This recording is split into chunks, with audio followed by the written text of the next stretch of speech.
Oral hygiene का pregnancy से क्या रिलेशन है? प्रेगनेंसी के टाइम पे क्या हमें क्या कहते हैं डेंटिस्ट को विज़िट कराना चाहिए प्रेग्नेंट लेडी को, और क्या इफ़ेक्ट पड़ता है अगर नहीं होता तो?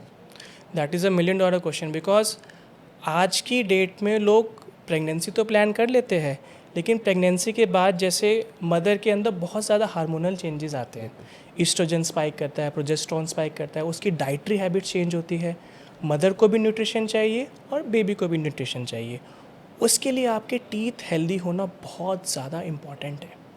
इसलिए कोई भी इंसान अगर प्रेगनेंसी प्लान कर रहा है, फैमिली प्लानिंग प्लान कर रहा है, उसको एक डेंटिस्ट के पास विज़िट ज़रूर करना चाहिए। बिकॉज़ अगर कोई भी दांत के अंदर कैविटी है, कोई भी रूट कनाल ट्रीटमेंट की टुवर्ड्स दांत जा रहा है, कोई भी एक्सट्रैक्शन के टुवर्ड्स दांत जा रहा है, या फिर कोई उसको मिसिंग दांत को रिप्लेस कराना है, बिकॉज अल्टीमेटली आपका दांत का जो फंक्शन है वो है मैस्टिकेशन, खाना खाना है, चबाना है और न्यूट्रिशन बॉडी के अंदर अगर वही चीज़ प्रेगनेंसी में नहीं हो पाई तो ना तो बेबी को अच्छे से न्यूट्रिशन जाएगा और ऊपर से आपकी जो मदर है वो भी सफ़र करती है।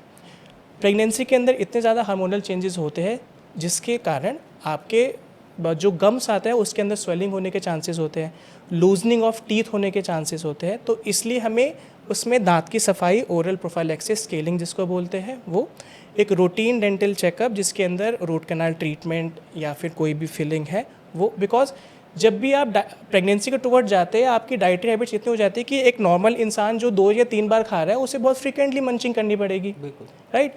दांत की फंक्शनिंग बड़ी है, ठीक है, उसकी क्लीननेस मेंटेन करना भी बड़ा है। तो इसलिए हमें prenatal period, that is a very specific term, during pregnancy, prenatal period के अंदर हमेशा हमें डेंटिस्ट को विजिट करना चाहिए। एंड जो गोल्डन पीरियड होता है वो प्रेगनेंसी से पहले ही होता है। अगर मान लीजिए प्रेगनेंसी के बीच में किसी भी दांत के अंदर इन्फेक्शन बहुत ज़्यादा फ्लेयर अप हो गया है, first trimester, second trimester and third trimester, ये 3 ट्राइमेस्टर होते हैं प्रेगनेंसी में। तो फर्स्ट ट्राइमेस्टर जो पहले 3 मंथ होते हैं और जो लास्ट ट्राइमेस्टर आखिरी के 3 मंथ होते हैं उसमें हम कोई भी डेंटल ट्रीटमेंट एडवोकेट नहीं करते, बिकॉज उसके अंदर बेबी के अंदर जो हार्मफुल होने के चांसेस होते हैं। राइट। तो हमारा जो सेफेस्ट पीरियड होता है अगर किसी भी डेंटिस्ट को एडवोकेट करना है वो होता है हमारा सेकेंड ट्राइमेस्टर। 3 से 6 महीने के बीच के अंदर अगर कोई भी कॉम्प्लिकेशन आती है तब हमें उसके पीरियड में ट्रीट करना होता है। ओके। अच्छा, एक